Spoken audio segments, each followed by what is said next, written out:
There's something about the wilderness that can be both peaceful and terrifying at the same time. The silence, the vast emptiness, the way the trees seem to stretch endlessly into the unknown, it can make you feel truly alone. But what if, in that isolation, you weren't actually alone? Camping is meant to be an escape, a chance to disconnect from the world and embrace nature. But for some, the experience becomes something far more disturbing. Strange sounds in the night, unseen figures lurking just beyond the fire's glow, the unsettling feeling of being watched when no one should be there. Tonight, we bring you 3 terrifying true stories of people who ventured into the forest, seeking solitude, only to find something else entirely. Something they still can't explain. So, turn off the lights, get comfortable, and prepare yourself for some of the most unsettling camping experiences ever shared. My name is Ram, and I want to share an experience that still haunts me to this day. It happened about 5 years ago when I went on a camping trip with 3 friends. We weren't amateurs, we had all camped many times before, and we knew how to handle ourselves in the wilderness. But nothing could have prepared us for what we encountered that night. We had chosen a remote location deep in the forest, far from any towns or established campgrounds. The kind of place where you wouldn't see another soul for miles. We set up camp near a small clearing surrounded by towering trees. The air was crisp, and the only sounds were the occasional rustling of leaves and distant calls of nocturnal animals. It was peaceful, at least at first. As night fell, we gathered around the fire, telling stories and laughing. Around midnight, one of my friends, Mark, decided to go relieve himself in the woods. He took a flashlight and wandered a short distance from camp. A few minutes later, we heard him call out, "Guys, come here. You need to see this." We grabbed our flashlights and followed his voice. When we reached him, he was standing near a tree, shining his light at something carved into the bark. It was a symbol, one none of us recognized, some kind of spiral with jagged lines cutting through it. But what unsettled us the most was that the carving looked fresh, as if someone had just done it. Who the hell would be out here carving symbols? I muttered. The unease was already creeping in. We decided to head back to camp, trying to brush it off as some random hiker's doing. But as we turned around, we heard something in the distance, branches snapping, slow, deliberate footsteps. Not an animal. It sounded like a person, but whoever it was, they weren't using a flashlight. We shone our lights in the direction of the sound, but all we saw were trees. The footsteps stopped. We stood there, frozen, listening to the silence pressing down on us. Then, from deeper in the woods, a voice mimicked Mark's earlier words, "Guys, come here. You need to see this." It was identical to Mark's voice, down to the exact inflection. But Mark was standing right next to us, and he hadn't said a word. I don't remember who moved first, but we bolted back to camp, barely speaking as we threw more wood onto the fire, trying to convince ourselves we had imagined it. But the feeling of being watched never left. We sat in tense silence for hours, listening, waiting. And then, around 3 a.m., something changed. The woods, once alive with the occasional chirp of crickets and rustling of leaves, went completely silent. No wind, no insects, nothing. Just an oppressive, suffocating stillness. Then, the footsteps returned. Slow, deliberate, circling our campsite. We shone our flashlights frantically, but the light only revealed trees. The footsteps stopped. Then, something whispered from the darkness, right behind me. "Leave." I felt my blood turn to ice. I spun around, but no one was there. The others heard it too. We didn't waste another second. We grabbed whatever we could, left the tents behind, and ran to our car. The entire drive back, we kept checking the rearview mirror, half expecting to see something following us.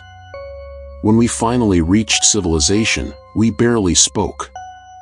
None of us wanted to admit how terrified we had been. A week later, Mark did some research on the symbol we had seen. He found similar markings linked to stories of ancient rituals, warnings meant to ward off trespassers from sacred land. I don't know what we encountered that night, but I do know one thing: we were not alone in those woods. And whatever was there did not want us there. Story 2. My name is Sky, and I have never been able to explain what happened the night I went camping with my girlfriend, Hannah. It was supposed to be a quiet getaway, just the two of us in a secluded spot near a lake, away from the noise of the city. We packed light, just a tent, some food, and a couple of flashlights. Neither of us expected anything unusual. The evening was perfect. We set up our tent, cooked a small meal over the fire, and spent hours talking under the stars. The lake was calm, reflecting the moonlight like glass, and the distant hoot of an owl was the only sound interrupting the stillness. It was peaceful until it wasn't. Around 2 a.m., I woke up suddenly. I wasn't sure why at first. Then I heard it. A voice, faint but distinct, coming from beyond the trees. Sky. Hannah. It was whispering our names. I sat up instantly, my heart hammering. I thought maybe I had imagined it, but then Hannah stirred beside me. "Did you hear that?" she whispered, gripping my arm. I nodded. I reached for my flashlight, but something in me hesitated. Whoever was out there knew our names. That realization sent a cold shiver down my spine. The voice called again, this time from a different direction, closer. Sky. Hannah. It was soft, almost playful, but there was something deeply wrong about it. It wasn't just the fact that someone was out there, it was how unnatural the voice sounded. Like it was trying to mimic human speech but wasn't quite getting it right. I unzipped the tent slowly, shining my light into the darkness. The forest beyond our campsite looked the same as before, but I felt something watching us. I couldn't see anything, but the feeling was overwhelming. Then, Hannah gasped and pointed toward the trees. There was movement, something pale shifting just beyond the reach of my flashlight. Not an animal. Not a person. Just a shape, almost blending with the darkness, standing impossibly still. I slammed the tent shut, my hands shaking. "We're leaving," I whispered. Hannah didn't argue. We grabbed our essentials, abandoning the rest, and ran to the car. As I started the engine, the voice came again, but this time, it was right outside the car window. Sky. Hannah. I didn't look.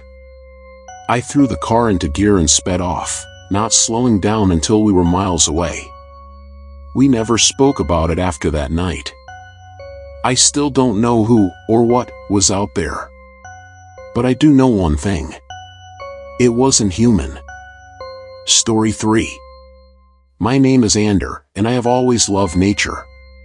Ever since I was a kid, the forest felt like a second home to me. The stillness, the scent of damp earth, the towering trees, everything about it brought me peace. That's why, one weekend, I decided to go camping alone in a dense, isolated woodland area, far from civilization. I wanted to disconnect, to appreciate the wilderness without distractions. But I ended up finding something I should have never seen. The first day was perfect. I set up my tent, explored the surroundings, and took in the raw beauty of the forest. As evening approached, I gathered firewood and cooked a simple meal. There was no signal on my phone, but I didn't care. This was exactly what I wanted. The next morning, I decided to go on a long hike deeper into the woods. I had my compass, a knife, and enough water to last the day. The further I walked, the quieter the forest became. At first, I assumed it was normal, maybe just fewer animals in this part of the woods. But the silence felt wrong.